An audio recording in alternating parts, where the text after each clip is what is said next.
चला आज आपण बनवूया पुरी आणि आलूची भाजी.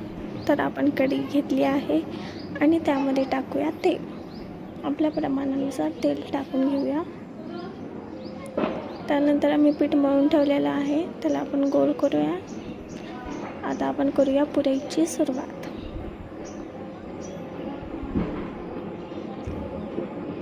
पुरी जाड असली पाहिजे तरच ती फुगती.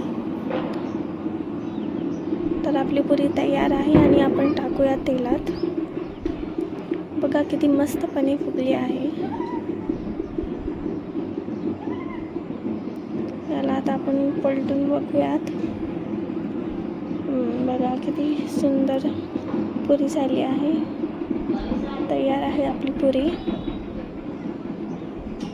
बघा कशी फुगली आहे.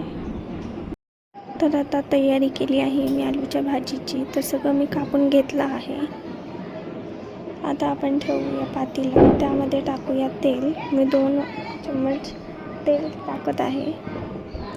त्यामध्ये जिरी मोहरी टाकून घेऊयात.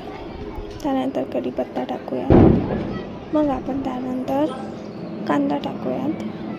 कांदा चांगल्यापणे तळून घेऊयात. त्यानंतर मिरची आणि टमाटर एकसोबत टाकूयात. मग आपण त्याला चांगल्यापणे हलवून घेऊयात.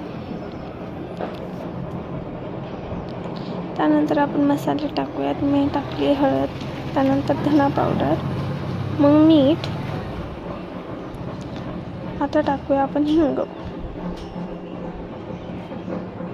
त्याला चांगल्यापणे हलवून घेऊयात.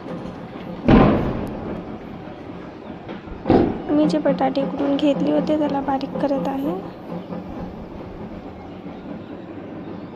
त्यानंतर आपण त्यामध्ये सगळं टाकूयात. टाकल्यानंतर त्याला चांगल्यापणे मिक्स करून घेऊया.